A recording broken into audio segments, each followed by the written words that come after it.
here for you. Fox 4 News starts now. Hello, I'm Dan Godwin with a look at what's making news in North Texas. Police in Mesquite, east of Dallas, say an officer shot and killed one person overnight. This happened down the street from Horn High School. We're told the officer was responding to a report of a stolen car around 3 a.m. Two people reportedly got out of that vehicle and ran. Police say there was another car that either approached or was already nearby. There was some kind of escalation, and the officer ended up firing several times into that second vehicle. One person in that car was killed. That person reportedly had an AR-style pistol. Three others in that vehicle were arrested. Several other guns reportedly found in that car. A department spokesman says it appears all of the shots were fired by the officer. The two who fled from the first vehicle are still at large, but police say they don't pose a threat to the community. The FBI arrested three people accused of running a sex trafficking ring in Collin County. William Garland and the other two suspects, Jalen Bobo and Roberta Kahn, are accused of recruiting young women to work as escorts. The FBI says those women were later forced into sex work, often under the threat of violence. Sky 4 captured video Monday showing agents raiding the home of William Garland near Parker and Coit Roads in Plano. We are told Plano police have spent years looking into these allegations. Investigators say this sex trafficking ring spread throughout Collin County, and there may be others who worked within it. They're asking anyone with information to call Plano PD. The funeral for former Dallas County District Attorney Craig Watkins is set for Monday. He died Tuesday at his home. Watkins was the first elected black district attorney in the state. He also created one of the nation's first conviction integrity units, which led to the exoneration of at least 24 wrongly convicted men. The cause of death for Watkins has not been released. The funeral is Monday at 11 a.m. at Concord Church in Dallas.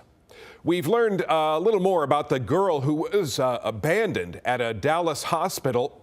The 6-year-old girl was dropped off at Baylor Medical Center early last week with no information on her identity.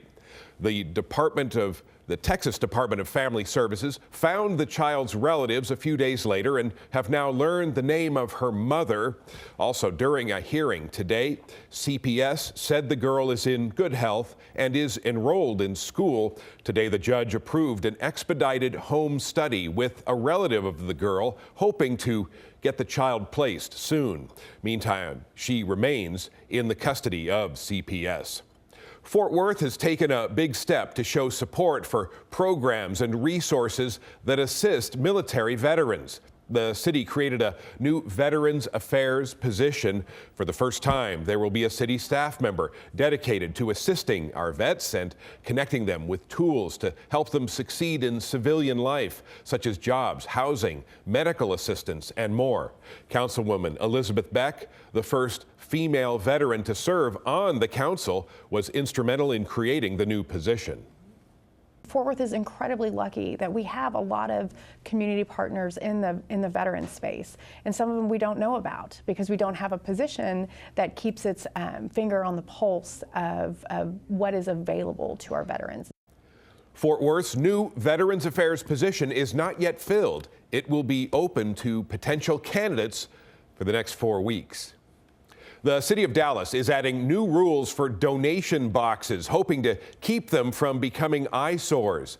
The boxes are meant to allow people to stop by and drop donated items like clothing at their convenience, but many are either left to overflow or used by people to essentially dump various items there illegally.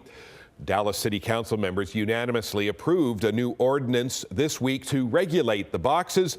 The measure will allow the city to remove those that become nuisances. We've seen problem donation boxes all over the city. There's great responsible operators, but there's a lot of bad ones as well.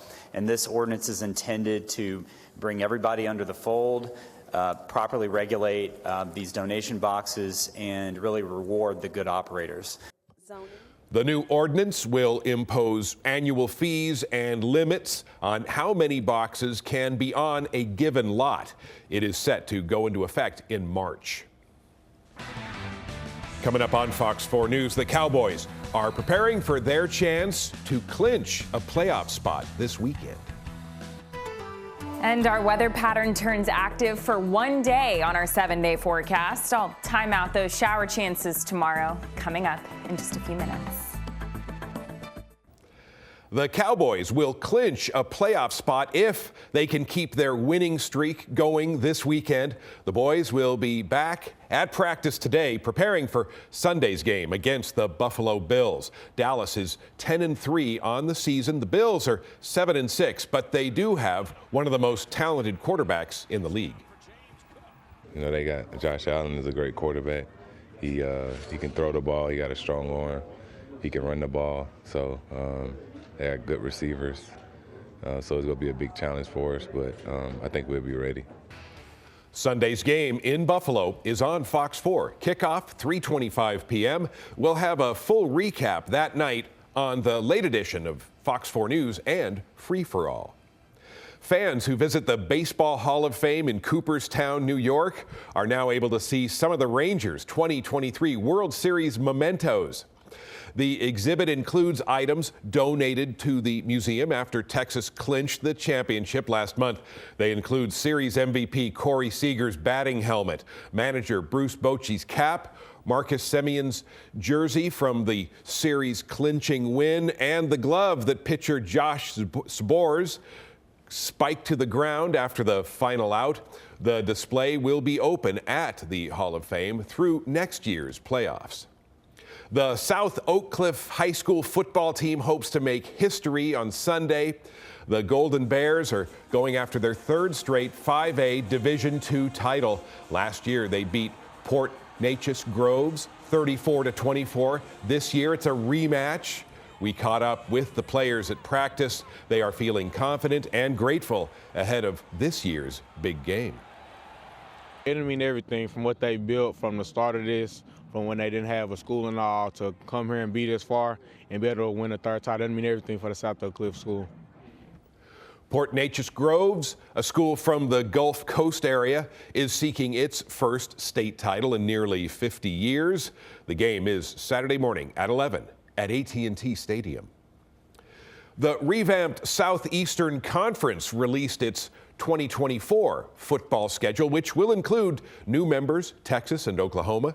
The Longhorns and Sooners will face each other in the Red River rivalry at the Cotton Bowl October 12th. Other highlights include Texas hosting Georgia the following week and OU playing Alabama in Norman the weekend after Thanksgiving. The Longhorns will also renew their old rivalry with Texas A&M the final week of the regular season. Well, our roller coaster of high temperatures continues. The last couple of weeks, we have been all over the place.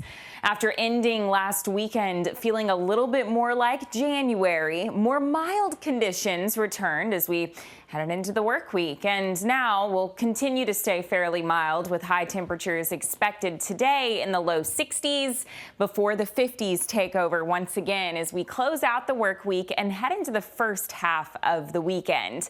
That is all thanks to a pattern change and a storm system that'll be arriving out of the desert southwest over the next 24 hours. I'll show you that in just a second. As far as shower chances go today, minimal and only for areas well to the west. So we're talking our very far western tier of counties could still squeeze out a few sprinkles, maybe a light shower or two, only about 10 to 20% coverage though through the rest of the day today. Things look to stay quiet through the nighttime hours, and then by sunrise tomorrow morning, that next storm system arrives. This is one of our short-range, high-resolution models. Again, maybe a couple of spotty showers through the rest of the afternoon, the farther west that you live. The rest of us continue to see breaks in the clouds through the rest of the day before additional clouds arrive tonight.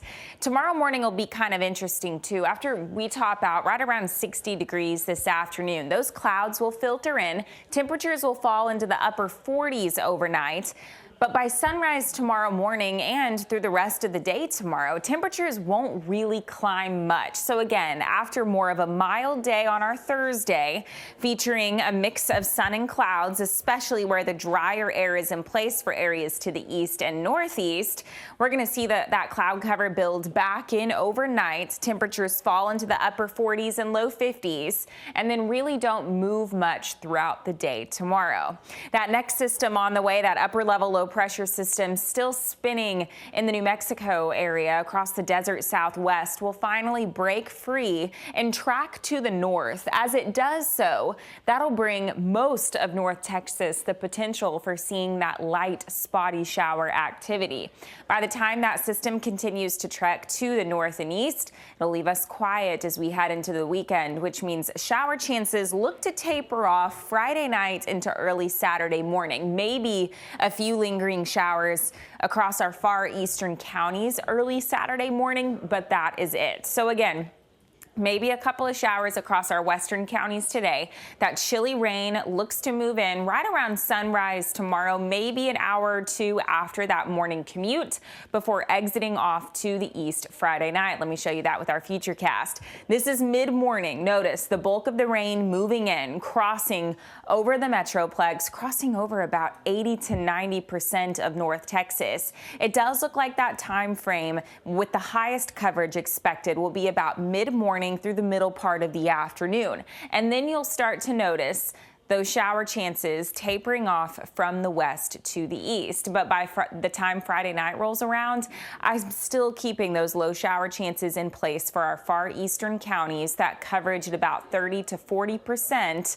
But by sunrise Saturday morning, everything looks to taper off. So as far as that rainfall forecast goes over the next 5 days, yes, a pretty significant system will be crossing overhead tomorrow. As it does so, though, this isn't going to be a significant amount of heavy rain. We don't expect any flooding concerns. Maybe we pick up half an inch, upwards of an inch of rain where those heavier pockets of rain are in place. Other than that, though, not a washout, not a drought-busting rainfall forecast. On your forewarned 7-day forecast, again, our one storm system crosses over tomorrow. Thanks to the overcast skies, we'll stay in the low 50s. Showers get out of here Friday night, leaving us with a quiet weekend with a whole lot of sunshine returning by Sunday.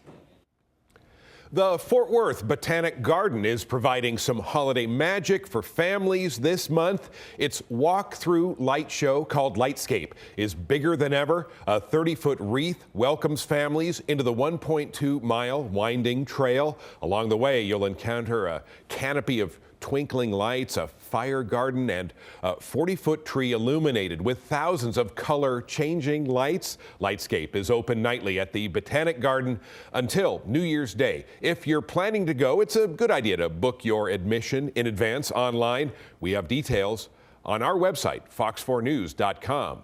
And that's a look at what's making news in North Texas. Of course, for news anytime, go to fox4news.com.